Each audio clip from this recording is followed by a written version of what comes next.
Hello and welcome to another Supreme Commander Forged Alliance for a replay review. And this time we are taking a look at a replay on Paradise Bay. And this was sent to me by Sulfur and his friend Sockenheld. So Sulfur is a 1100 ranked Grey Cybern player, and he's playing together with 1000 ranked Brown UEF player Sockenheld.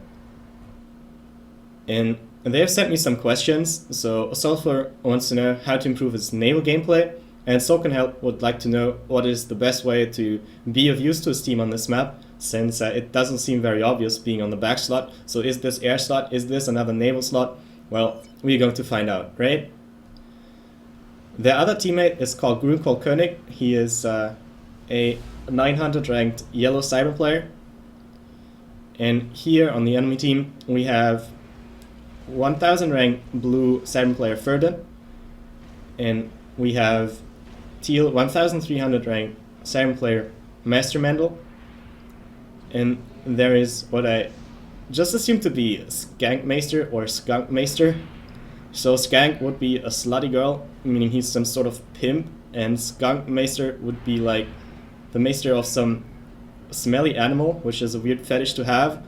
Or he's referring to the cannabis breed, referring to substance abuse. So this nickname is like the pinnacle of political incorrectness, and I like this very much. You're more than welcome on this channel. He's 1000 rank pink and going for Aeon. So not a lot of faction diversity, I guess. So many Cyberns again. But the nice part of this is that at the end of this game we will have at least 2 dead Cyberns. So there's something to look forward to.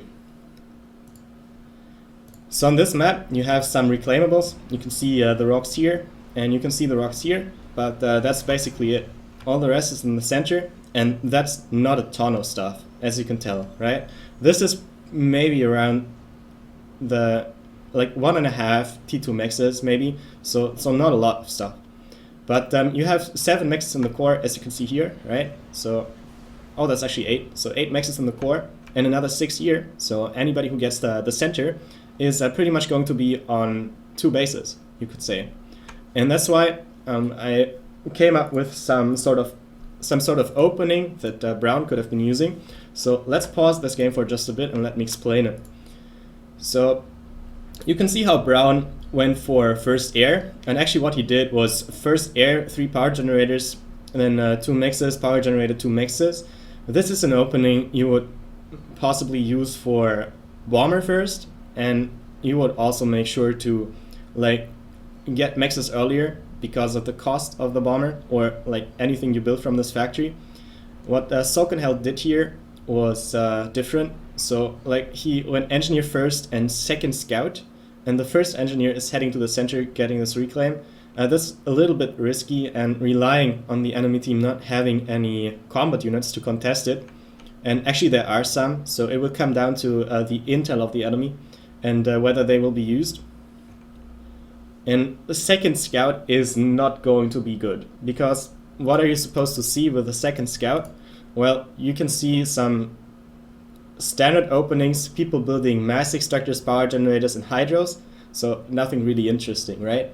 So on maps where it's going to be quite obvious what people do, and the only thing that could possibly attack you is like first air, like bomber first or jester first from these cyber players, you would not go second scout, because if there is bomber first or jester first, the scout is not going to kill this unit, right? It's going to spot it and you still have to get the interceptor. So the scout is not going to be needed this early on. It cannot possibly find anything of interest. There's no UEF player for this team, so there can't be drone, and if there was a drone you would rather go interceptor. So like you basically invest almost the cost of 2 T1 engineers in scouts, and you already go for a more expensive factory than you would normally do if you went for a land opening. So going first air is not going to make sense here, unless you want to go for a transport. But then it would probably be better to do the following. You would go land first and do standard hydro rush, as I explained in other videos, and then you would go for the last build order I presented in the generic build orders for beginner video. So you will go for second air transport first, and this transport can do the following. So first it can load some like maybe 2 tanks at 4 engineers to this position. And you would maybe drop one engineer here, and maybe one engineer here and here, and another one would like possibly also be in the middle. They would build a factory together and some point defense maybe. So let's take a look at this. If you it didn't work, pardon. There we go. So if you build a point defense around here maybe, and some wall here, you already closed this entire side, and the opponent's player has to like bring some RD or some engineers to reclaim the wall or the ACU, and that's going to buy you some time to get this reclaim and get these mixes. And you can use all that eco to build some factories here and pressure the opponent early on, and basically you're going to be on a double base setup because we already counted the mixes and we figured that this expansion is important, right? Plus you have this reclaim. So a very good position to be in. And since when you go second air, transport first, you already have the transport, and you should do the following. When you have the transport, you load it with another 6 engineers, or possibly some tank and RD mix, and you're going to drop this into this base, right?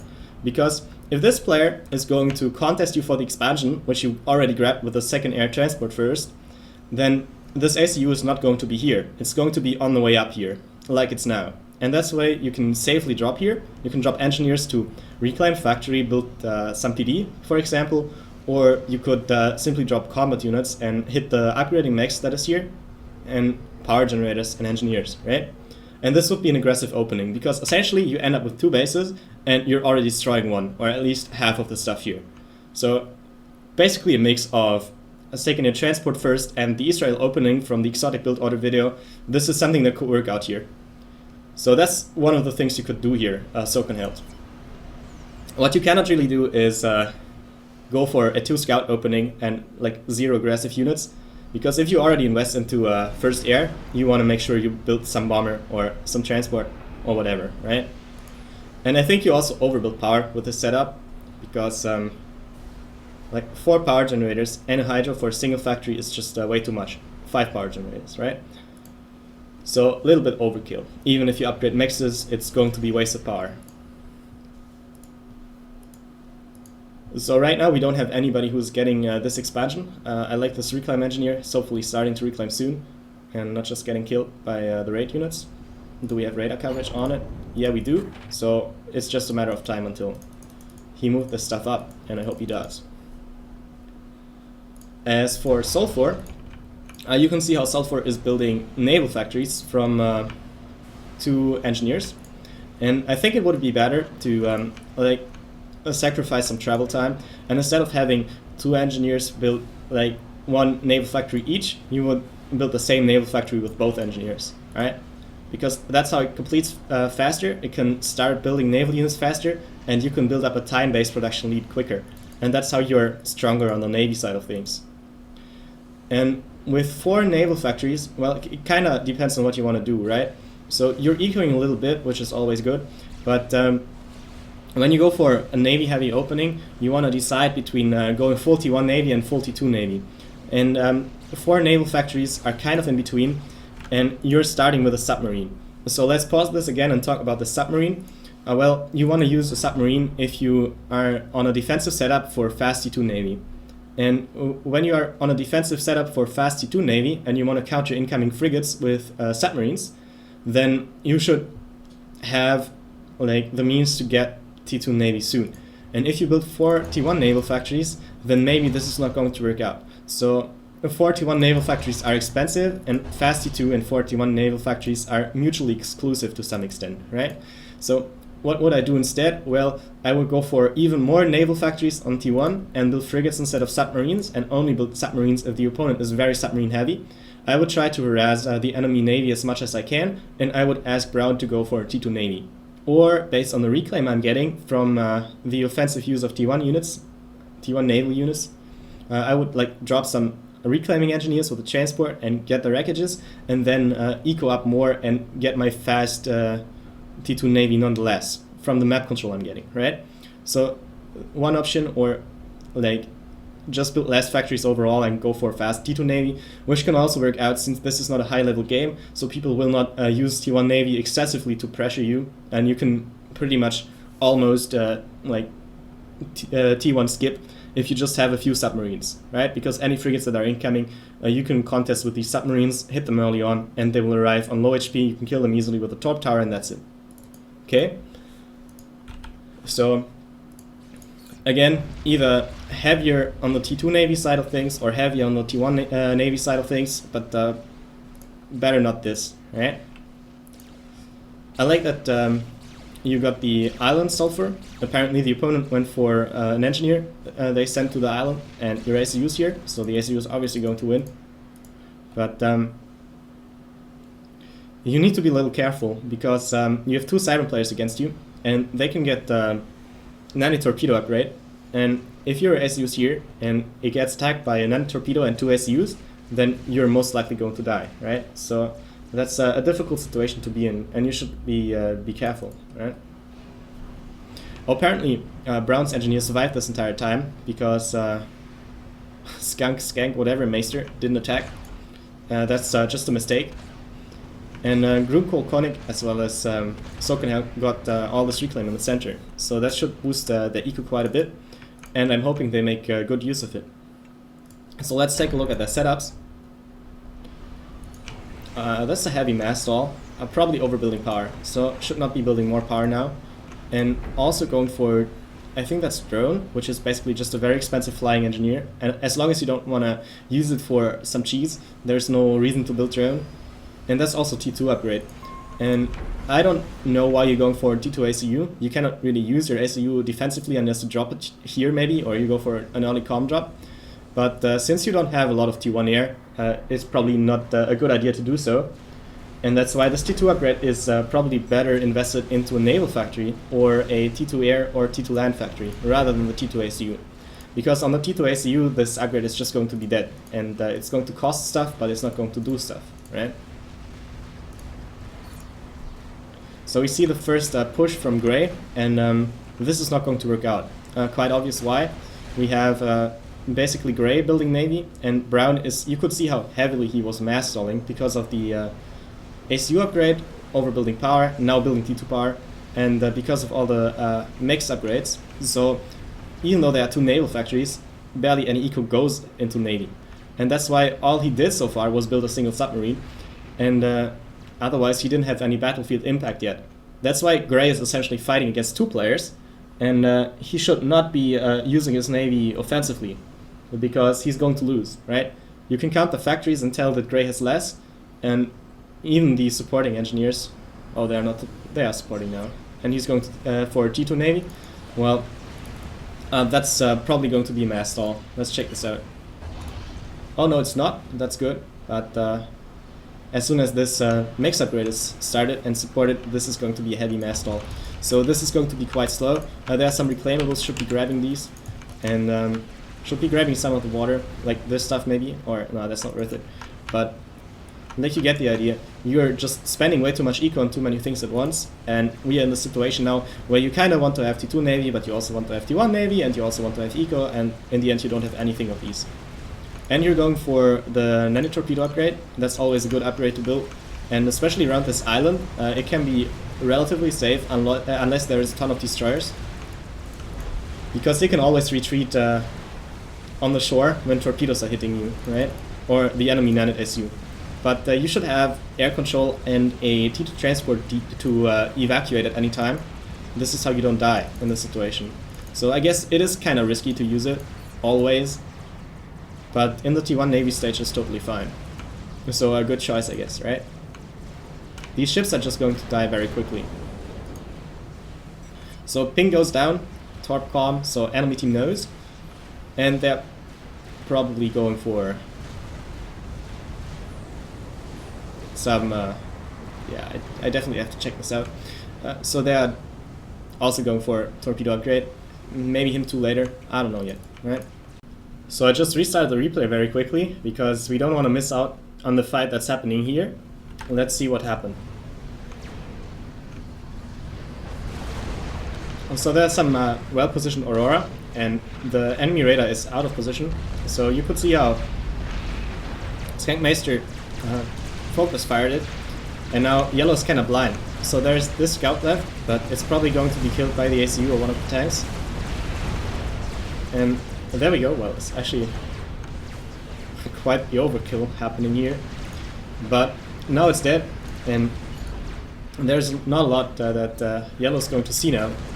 So last scout died, and he's blind. No radar going up yet. He's queuing up some PD. Unfortunately, this reclaim order is in the way. Should delete this first. Now, SknkMstrSte is really in the advantage here, because when you have cyber units, it's already difficult to kill Aurora due to the range difference. But when you don't know how the enemy units are distributed, and when your units, like when your arty cannot even shoot at the tanks because they are blind, then the end player is going to have a huge advantage.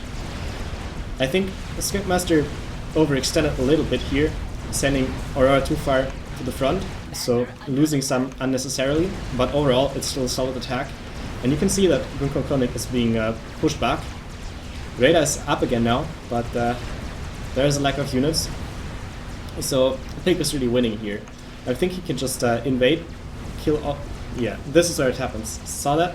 So he self-destructed all his units, and well, lucky the ACU was not in the selection, but this is really a shame, because like this was pretty much a safe victory for Pink. Yellow had most of his leftover alive eco inside engineers and factories, and this is very good to reclaim. If Pink captures this entire base, reclaim field here, the factories here, then he can basically build some firebase here and pressure the opponent. Since they don't really have air, and well, Baron's not building land either, from this position they could really Pink could really pressure them, right? So it's really a shame that this self-destruct happened, especially so close to the enemy lines where the enemy can get most of the reclaim. So this battle is going to stagnate here, but until this mistake happened, it was very well played by Pink. And to Gruenkohlkoenig, I would advise not to use excessive T1 spam against the Aeon, and rather go for gun upgrade, T2 land, or T1 air, right? T1 bombers are very good against Aurora. So lots of options, but T1 is not your best option, right? So let's go back to here now. Gray is finally attacking with his nanite ACU. This one is just torpedo upgraded. We got some counter torpedo ACU down here, and is also getting stealth, as you can tell by the chat. So blue is going to be able to shoot at gray, while gray is not going to be able to shoot back, unless gray has a scout ready, right? But there are no scouts nearby. Like, there is one, but that's going to die. You don't see a like stream of scouts being queued up, so blue is going to be in the advantage here. And you can see how fast the ACU HP is dropping. This is an attack order, and that's not good. So you need to know when you use torpedo ACU, it is going to kill anything that's T1 in no time. And that's why you don't have to prioritize the ACU. You could just keep walking towards the escape route of the enemy ACU, and all the ships the enemy is going to send at you are going to die, and you get the reclaim and the veterancy. So no reason to retreat here. I should be pushing, and you can tell that a Sulfur is on low HP, 3500 HP, so he could have died here if you just committed. That's a failed snipe opportunity, and that's really just because you were scared or not watching. Make sure to push next time. Not even this T2 ship can kill you, so rather attack in this situation. Especially when you know that the enemy team does not have T2 air yet. And well, blue has T2 air, you can tell here, right? And it's actually building torpedo bombers, that's nice. And this could snipe the ACU in no time. So this would be one of those situations in which you need to realize that building this T3 max is maybe not so important, building more T2 navies is not so important, rather send all of these engineers to support this factory and get torpedo bombers to kill the low HP ACU. Because, as we identified before, Gray is actually the only active naval player in this situation. Brown is building some navy now, but even though there's a lot of build power, you can see that he's also investing into lots of units he doesn't need, He's building the power storages and the drones and the second T2 power generator. He's just overflowing power, and like the drones should be engineers instead, which are cheaper and do the same thing. Really a bad setup. The number of scouts here that aren't used, these should be maybe around a dozen, 10 scouts, so 400 mass put into scouts here, and that's half a T2 max as well. So really, with this amount of mass stall, everything is going to take a double or triple as long to complete, and Brown is not going to have any battlefield impact. Gray, on the other hand, is in a big trouble. He got a rank of regency, which is why the torpedo ACU probably paid off, but he cannot hope to hold against two torpedo ACUs and T2 Navy when he just has basically a single player being active in the naval fight, right? And this is why not even a strong ACU can hope to hold, and it is up to Brown to support him now.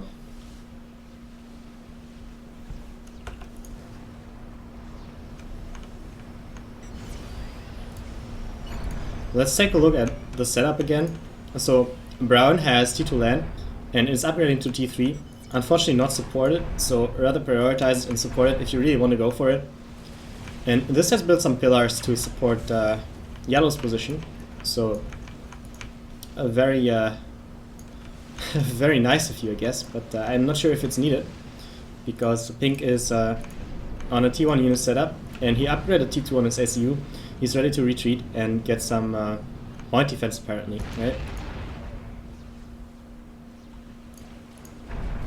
You're also building some T2 Navy, and you have a T2 air factory that is not doing anything, so T2 ACU as well. That's way too much eco invested into unlocking T2, which you're not using for anything pretty much.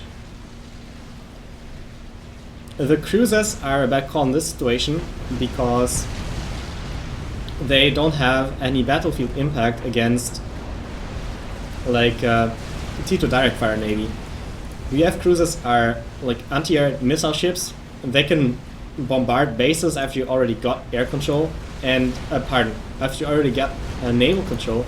But the situation here is very different, right? So what Gray needs are direct fire destroyers and maybe some Coopers to shield him against torpedo fire, and he's not getting that. So I think it's safe to say that this is actually a victory for the bottom team and a successful ACU snipe. We can switch to their view. Let me switch to him. So all green units are allied, and the ACU HP is so low now. It's going to die against this last destroyer. So it was quite close in the end.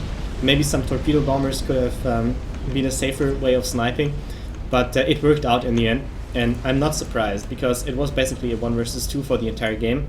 And Brown didn't, like, let me switch back.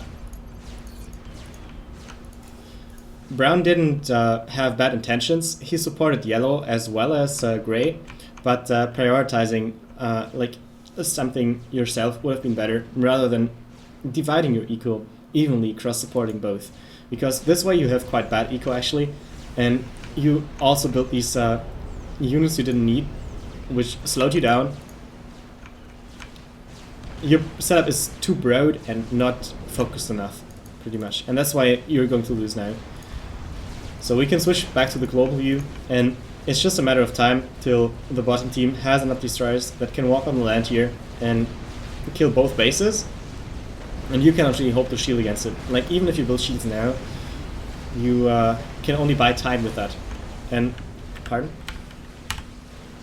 The same if you build T2 RT. T2 RT buys time against Navy, but Navy is going to win in the end. And you have to ask yourself, even if I buy time, what am I going to do with it, right? And apparently you have some plan with T3 land. You are building Titans, which is a strange choice, I must say, because Percivals are much better. If I could decide between putting my eco into Pillars or Titans, I would prefer Pillars, because their mass to HP ratio is good, and Titans are just kind of useless units.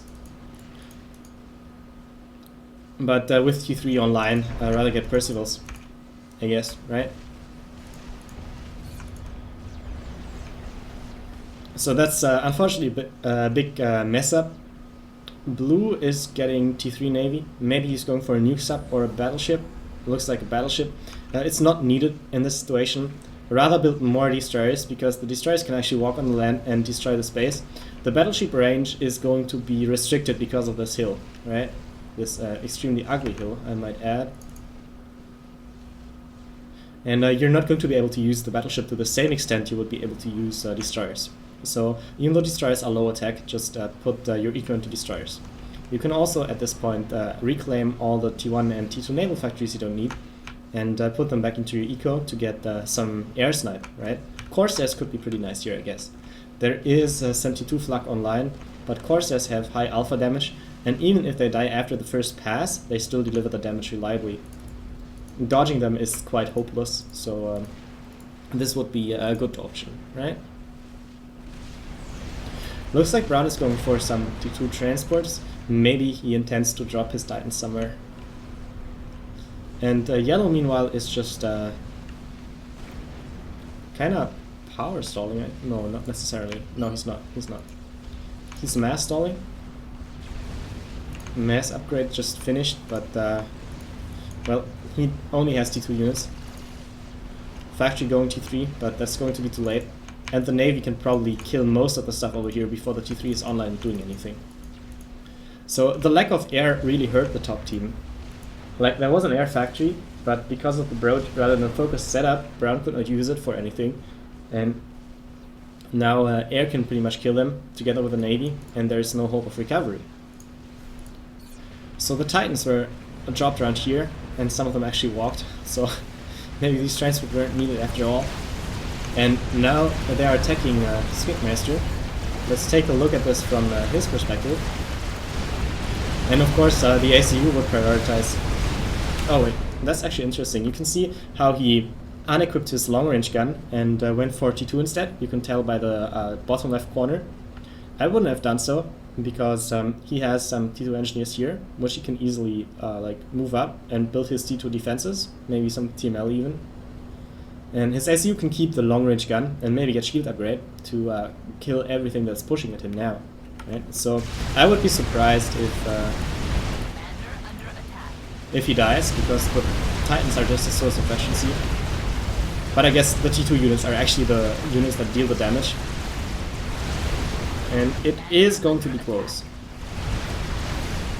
Another rank of efficiency, now 20,000 HP ICU. With a shield upgrade he would have survived for sure, and with a long range gun too. But unfortunately he unequipped it for T2. I would never do that as Aeon, but I guess the situation hasn't escalated until now. You didn't know the T3 land was online, I think. Check this out. Oh, you did know, so never mind. But now you can tell this snipe didn't actually win the game for the top team, because you cannot recover from losing Navy. So I guess this is the point where I give the advice whether Brown should build air or Navy or both or whatever. Well, on this spot you should probably build Navy, because if you can choose between T3 air, T2 Navy and T3 land, you should go for T2 Navy, because most of the fight is going to revolve around the Navy. And if there is T3 land online, your destroyers can probably kill the T3 land units before they arrive. If there is T3 air online, then you build cruisers and kill the T3 air. Even if the enemy strat bombers or T3 torpedo bombers kill your cruisers, both the strat or torpedo bomber wreckage as well as your cruiser wreckage are going to remain in the water. And if you have the naval presence, you can reclaim all of that. So air only buys time against T2 Navy. It does not win against T2 Navy, right? If you are in an economic position where T3 Air wins against T2 Navy, well, then you should have probably not gone for T3 Air and rather gotten T2 Navy, and that would be a much easier way of winning the game. So it looks like Brown dropped his ACU here. Unfortunately, he dropped it right next to two Salem classes and a Loyalist, and that's probably just his way of suiciding, as he could most likely tell that this is not going to work out, and after losing the base, this is like the best thing he could do. So there goes Brown. And this is another very tragic ending of a tragic game.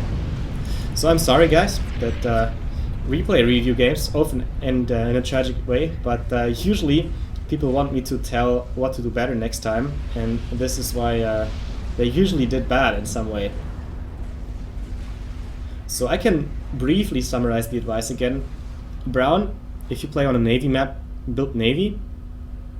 It's usually going to be better than air even. And for gray, I would advise to go for a T1 centric or T2 centric naval setup, but not a mix of both. And yellow, do not try to counter Aurora with T1 cyber units. It's better to go T2 gun or T1 air. So thank you very much. I hope you learned something, and good luck and fun in your games.